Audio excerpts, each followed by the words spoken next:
So sources here in Nova Scotia are saying that the government is thinking about allowing corner stores to sell alcoholic drinks like beer. Now first you would think, this is great. This will give local brewers more of a platform to sell their alcohol and get their brands out there. It's not like local brewers wouldn't want that. Carl, who's the chair of the board of Wine Growers Nova Scotia, hasn't heard of any offers or gotten any calls yet, but would be open to the idea. Though Tim Houston did piss off the wine growers because after 8 months of trying to hash out a deal with them, Tim Houston presented them a plan which these guys claim were so bad it looked like it was written on the back of a napkin. They even point out that the person they sent to talk to the wine growers seemed distant, unprepared, and borderline hostile to these guys. So of course, they walked away, and I haven't come across any new deal made with them outside of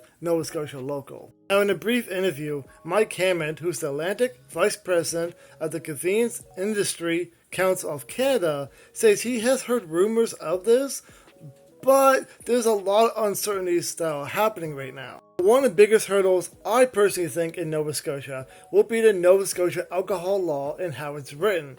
Specifically, that the LCA has designated the Nova Scotia Liquor Corporation as the provincial liquor authority. This basically gives the NSLC primary monopoly over all liquor sales in Nova Scotia. Now, the fee does vary depending on the contract, but some companies have seen a fee of 14% even if the NSLC had nothing to do with the making or selling of that liquor.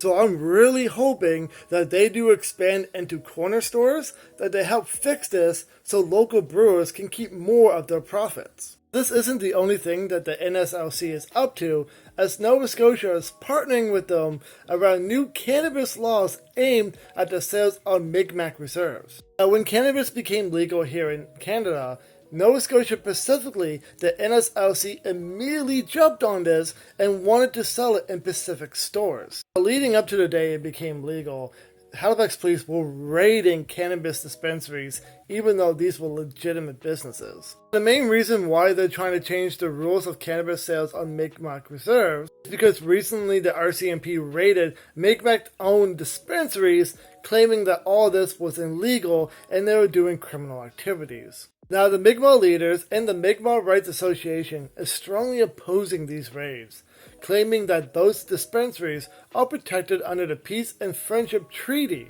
specifically under Section 35 of the Constitution, which affirms Indigenous treaty rights. And they reject the claims the RCMP has made that there was criminal activity involved. They do claim that what the RCMP did was basically theft of their property. So instead of talking to the Mi'kmaq leaders, or really any owner of a cannabis dispensary, the government has turned to the NSLC to help them rewrite the rules and then help them sell cannabis on Indigenous reserves through some kind of formal agreement.